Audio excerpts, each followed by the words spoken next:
Halo semuanya, pada video kali ini saya akan memberikan tutorial tentang bagaimana menggunakan Google Docs khususnya untuk aktivitas menulis kolaboratif.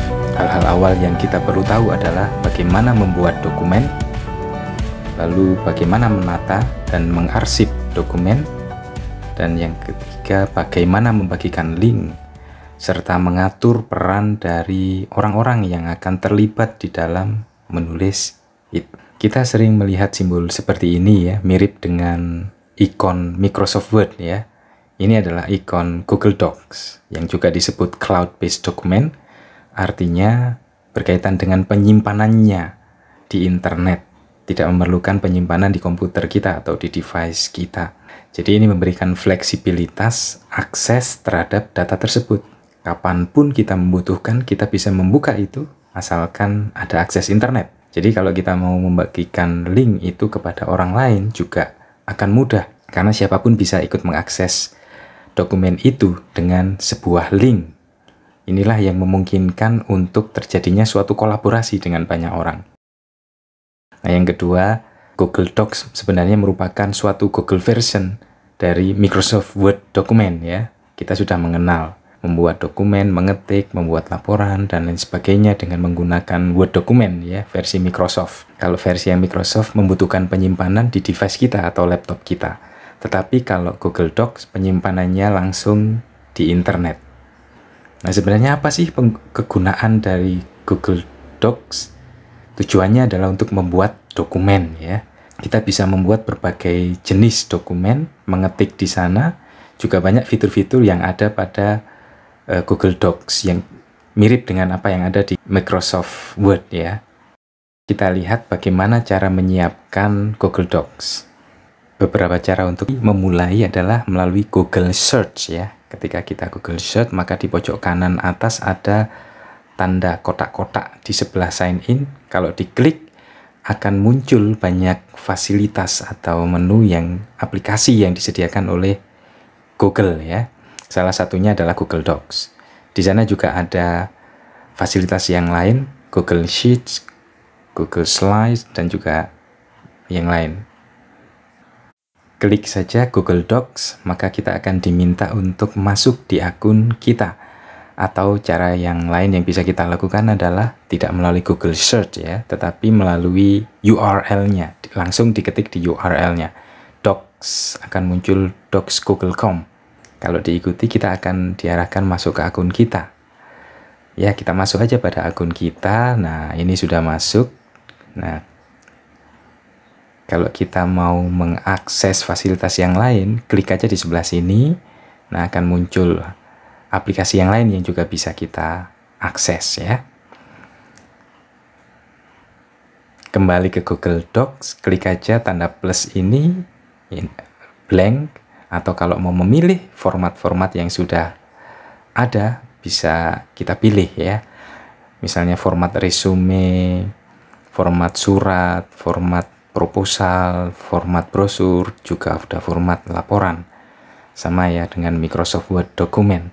Cuman bedanya pada penyimpanannya ya, ini nanti otomatis tersimpan di internet. Kita klik saja. Nah, inilah Google Docs ya. Yang pertama yang perlu untuk dilakukan adalah memberi nama dokumen ini. Misalnya writing.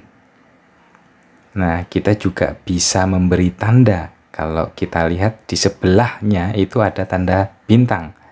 Nah, kalau kita klik start itu, maka kita akan mudah menemukannya karena dia akan ditempatkan pada headline utama pada saat kita membuka Google Doc ya.